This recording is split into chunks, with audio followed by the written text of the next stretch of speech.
ओम शांति। सुनते हैं 28 अप्रैल 77 के अव्यक्त बाप दादा के मधुर महावाक्य। मुरली का टाइटल है सदा सुहागिन की निशानियाँ। आज की मुरली में बाबा ने सदा सुहाग की निशानियाँ क्या हैं एवं सदा भाग्य की निशानियाँ क्या हैं, साथ साथ सदा सुहागन जो है आत्मा वो विशेष क्या लक्षण धारण किए होंगे। फिर बाबा ने कहा सुहागन के लिए महापाप कौन सी बात है। लास्ट बाबा ने विजयी रत्नों का पता होते हुए बाप दादा क्यों नहीं अनाउंस करते। तो अब सुनिए 28 अप्रैल 77 की मुरली सदा सुहागन की निशानियाँ। सदा सुहाग के तिलकधारी श्रेष्ठ भाग्यवान सर्व प्राप्ति स्वरूप आत्माओं प्रति बाबा बोले। बाप दादा बच्चों के सुहाग और भाग्य को देख रहे हैं। सुहाग का तिलक और भाग्य का लाइट का क्राउन, ताज और तिलकधारी अर्थात सुहाग और भाग्य वाले। सदा सुहाग की निशानी है अविनाशी स्मृति का तिलक और सदा भाग्य की निशानी है पवित्रता और बाप द्वारा सर्व प्राप्तियों अर्थात लाइट का क्राउन। स्मृति कम तो तिलक भी स्पष्ट चमकता हुआ नहीं दिखाई देगा। चमकता हुआ तिलक सदा बाप के साथ रहने के सुहाग की निशानी है। ऐसी सुहागन तिलकधारी व सदा सुहागन होने के कारण सदा विश्व के आगे श्रेष्ठ तथा उच्च आत्मा दिखाई देते हैं। तो बाबा ने कितने उच्च आत्मा दिखाई देती है। जैसे लौकिक रूप में भी सुहागन को श्रेष्ठ नजर से देखते हैं और हर श्रेष्ठ कार्य में सुहागन को ही आगे रखते हैं। अगर सुहाग गया तो संसार गया, ऐसे लौकिक में भी माना जाता है।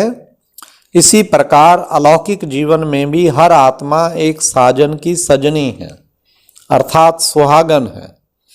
सदा अपने सुहाग के तिलक को देखते हो।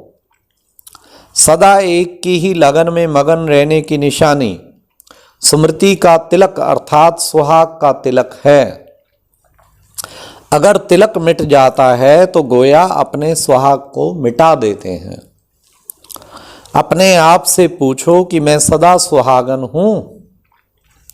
सदा सुहागन एक श्वास व एक पल भी साथ नहीं छोड़ती है।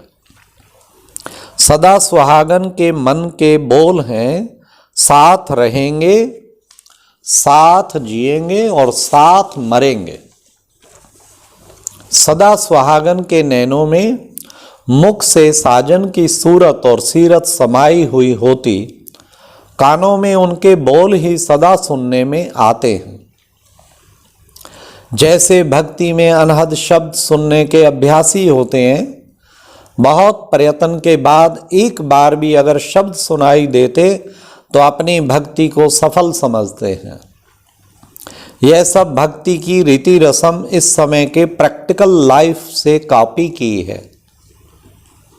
सदा सुहागन अर्थात जिनके कानों में अनादि महामंत्र मन मना भव का स्वर गूंजता रहेगा, सदा ये अनुभव करेंगे कि बाप यह महामंत्र बार बार सुनाते हुए स्मृति दिला रहे हैं।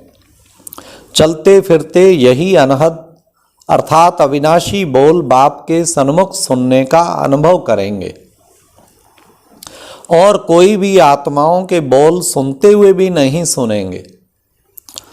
बस तुम्ही से बोलूं, तुम्ही से सुनूं व तुम्हारा सुनाया ही बोलूं, ऐसी स्टेज सदा सुहागन की ही होती है। ऐसे सदा सुहागन संकल्प में भी अन्य आत्मा प्रति एक सेकंड भी स्मृति में नहीं लाएगी अर्थात संकल्प में भी किसी देहधारी के झुकाव में नहीं आएगी। लगाव तो बड़ी बात है, झुकाव भी नहीं। जैसे लौकिक जीवन में भी पर पुरुष प्रति संकल्प करना व संकल्प में भी आना सुहागन के लिए महापाप गिना जाता है। हाँ, एक बाबा के सिवाय कोई भी संकल्प स्वप्न में भी ना आए। हाँ, आते ही हटाएंगे नहीं। एक बाबा वायदा कर चुके हैं, सदा सुहागन एक शिव बाबा बस। जैसे लौकिक जीवन में भी परपुरुष प्रति संकल्प करना व स्वप्न में भी आना सुहागन के लिए महापाप गिना जाता है, ऐसे ही अलौकिक जीवन में भी अगर संकल्प मात्र भी स्वप्न मात्र भी कोई देहधारी आत्मा तरफ झुकाव हुआ तो सुहागन के लिए महापाप गिना जाएगा। तो सदा सुहागन अर्थात एक बाप दूसरा ना कोई, ऐसे सुहाग का तिलक लगा हुआ है, माया तिलक मिटा तो नहीं देती है। सदा सुहाग के साथ सदा भाग्य, सिर्फ सुहाग नहीं लेकिन भाग्य भी, अर्थात भाग्यवान हो। सदा भाग्यवान की निशानी है लाइट का क्राउन। जैसे लौकिक दुनिया में भाग्य की निशानी राज्य अर्थात राजाई होती है और राजाई की निशानी ताज होता है, ऐसे ईश्वरीय भाग्य की निशानी लाइट का क्राउन है और उस ताज की प्राप्ति का आधार है प्योरिटी और सर्व प्राप्ति। संपूर्ण प्योरिटी अर्थात मनसा में भी किसी एक विकार का अंश भी ना हो और सर्व प्राप्ति अर्थात ज्ञान सर्वगुण और सर्व शक्तियों की प्राप्ति। अगर कोई भी प्राप्ति की कमी है तो लाइट का क्राउन स्पष्ट दिखाई नहीं देगा। अपवित्रता और अप्राप्ति के बादलों में छिपा हुआ दिखाई देगा। स्वयं को सदा लाइट आत्मिक रूप अनुभव नहीं करेगा। कर्म में भी अपने को लाइट महसूस नहीं करेगा। बार बार मेहनत के बाद व अटेंशन रखने के अभ्यास के बाद अल्प समय के लिए स्वयं को डबल लाइट अनुभव करेगा। जैसे ही सोचेगा मैं आत्मा लाइट हूं तो आत्मा की बजाय शरीर अर्थात देह अपने को अनुभव करेगा। भाग्य का आधार सर्व प्राप्तियां हैं। सर्व प्राप्तियों की निशानी है अविनाशी खुशी। सदा भाग्यवान सदा खुश होगा। भाग्य कम तो खुशी भी कम, खुशी कम अर्थात सदा भाग्यवान नहीं।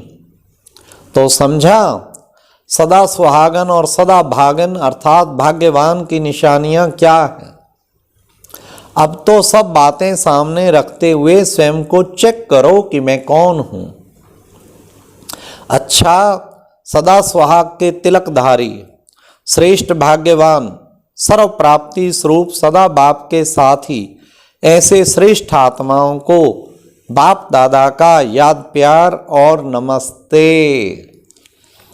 फिर दीदी जी के साथ ऐसे सदा सुहागन और सदा भाग्यवान संपूर्ण भाग्यवान कितने होंगे। निरंतर डबल लाइट और निरंतर सर्व प्राप्ति संपन्न संपूर्ण पवित्र हों ऐसे कितने मन के होंगे। जो उंगलियों पर गिनती जितने, ऐसे रत्नों की ही विशेष पूजा होती है।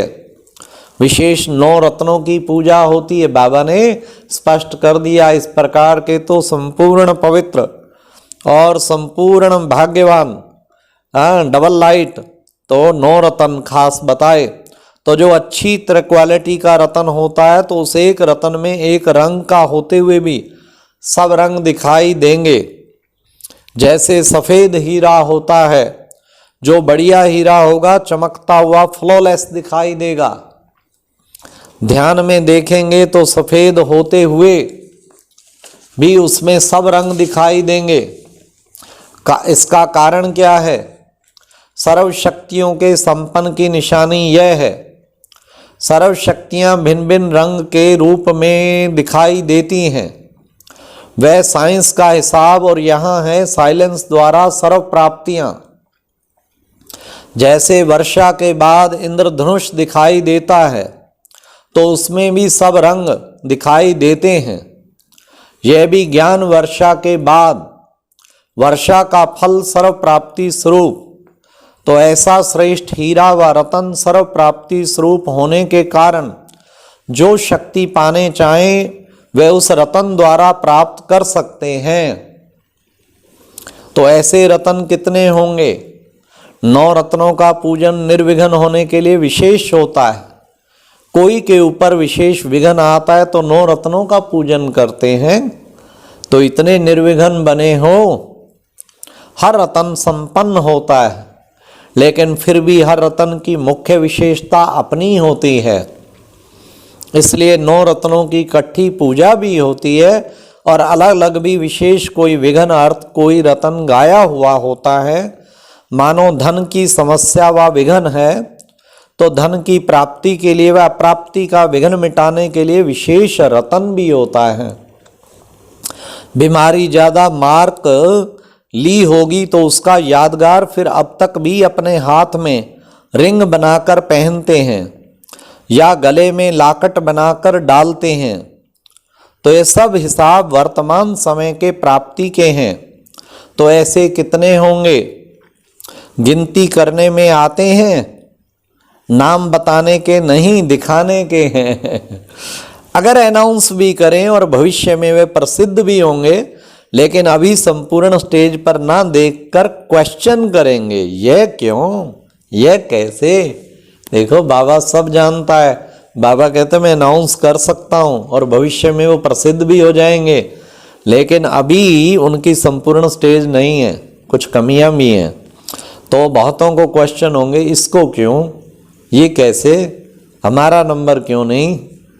तो इसलिए बाबा कहते मैं अनाउंस नहीं करता हूँ, टाइम पे आपे प्रत्यक्षता हो जाएगी। इसलिए बाप भी बता नहीं सकते, दिखा सकते हैं, यह इस गिनती में है, यह हो सकता है, बताने की बात नहीं है।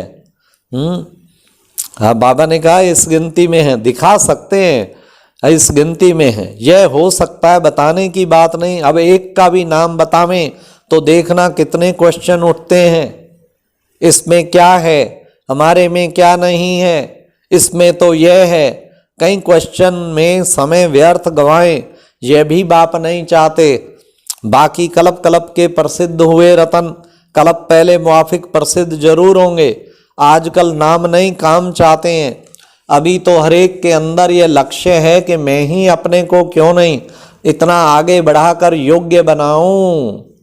अच्छा, विशेष जो मेले की सेवा पर उपस्थित हैं उन्हों को याद देना, क्योंकि यह सेवा द्वारा बाप से मिलना ही है, योग युक्त हो सुना है। इसलिए बाप दादा सेवाधारियों को सदा सन्मुख ही देखते हैं।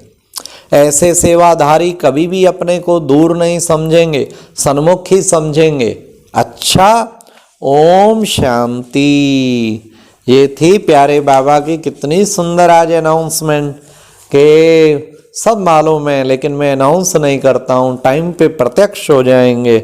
इसलिए हर एक को ऊंची दृष्टि से देखो, क्या पता वो पुरुषार्थ करके अंत में बहुत आगे निकल जाए। और बाबा ने कहा जरा भी किसी में देदारी में लगाव झुकाव हुआ तो सुहागन महापापी की लिस्ट में आ जाएगी। सुहागन माना ही एक बाप, दूसरा ना कोई। अच्छा, ओम शांति। और अब यह एक बहुत अच्छी वीडियो भी जरूर देखें।